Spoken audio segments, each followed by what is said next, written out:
Hi అండి, welcome to my YouTube channel. Instant tomato నిల్వ పచ్చడి ఎలా తయారు చేయాలో చూద్దాము. ముందుగా 1 కేజీ టమాటాలను శుభ్రంగా కడుక్కొని ముక్కలుగా కట్ చేసుకొని నీరు లేకుండా ఉడకబెట్టుకోవాలండి.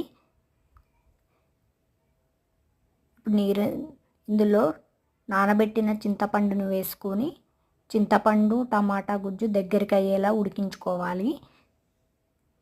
ఇప్పుడు చల్లారిపోయిన ఈ మిశ్రమాన్ని ఒక మిక్సింగ్ జార్లో తీసుకొని మిక్సీ వేసుకోవాలండి. మిక్సీ వేసుకున్న ఈ మిశ్రమాన్ని ఒక బౌల్లో తీసుకోవాలి. ఇప్పుడు ఈ పచ్చడికి తగినంత కారము, ఉప్పు, పసుపు, 1 స్పూన్ మెంతిపిండి ఇవన్నీ వేసుకొని బాగా కలుపుకోవాలండి.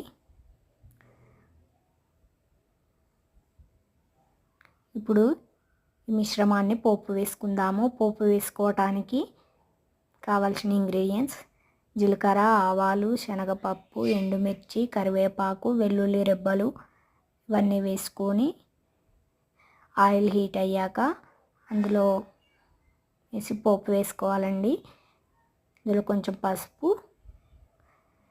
ఇప్పుడు ఈ పోపు వేసిన మిశ్రమం చల్లారాక ఈ టమాటా పచ్చళ్ళలో వేసుకొని కలుపుకొని ఒక జార్లో నిల్వ ఉంచుకుంటే ఎన్ని రోజులైనా ఈ పచ్చడి నిల్వ ఉంటుందండి. ఎంతో టేస్టీగా ఉండే ఇన్స్టంట్ టమాటా నిల్వ పచ్చడి is ready. Thank you for watching my YouTube channel. Please like and subscribe if you like my videos.